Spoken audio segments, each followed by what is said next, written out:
I fell into estate agency really after college. My neighbour was a property developer and he recommended that I go and get some experience in property and see how I liked it. So I approached a large local estate agent in my area in Wandsworth, went in there as a junior negotiator, and what that meant was basically I was a tea girl, but also the sort of, you know, lackey kind of person that was going to put all the Pritt stick on the photographs we got delivered, and it was all very manual then. Back in the 90s, it was a very busy market, very aggressive, very, very competitive. So I was learning from the ground up in a really kind of good time. The manual approach really let me see every stage as to how you should do it, and how you should do it on a very personal level. Now it's just typing some words into a computer and letting the computer do all its stuff, but back then it was very much matching on what you knew and what you were writing down, and learning about the person's requirements, which I think was really important. So from there I went on to be headhunted by another local company. They liked my approach.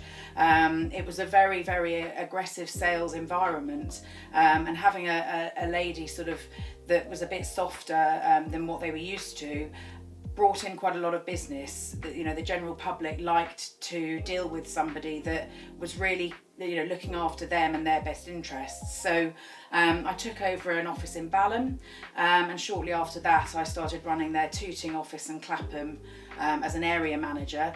So went up the ranks quite quickly there. Loved every moment of it, but it was exhausting. You know, 6-day weeks, working till 8 at night most nights, and I needed some time to sort of slow down and have a bit of a life.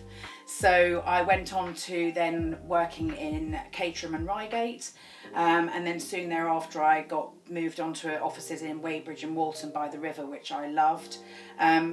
Again, busy market, but a lot more sedate. I was able to even have a day off on a Sunday, would you believe?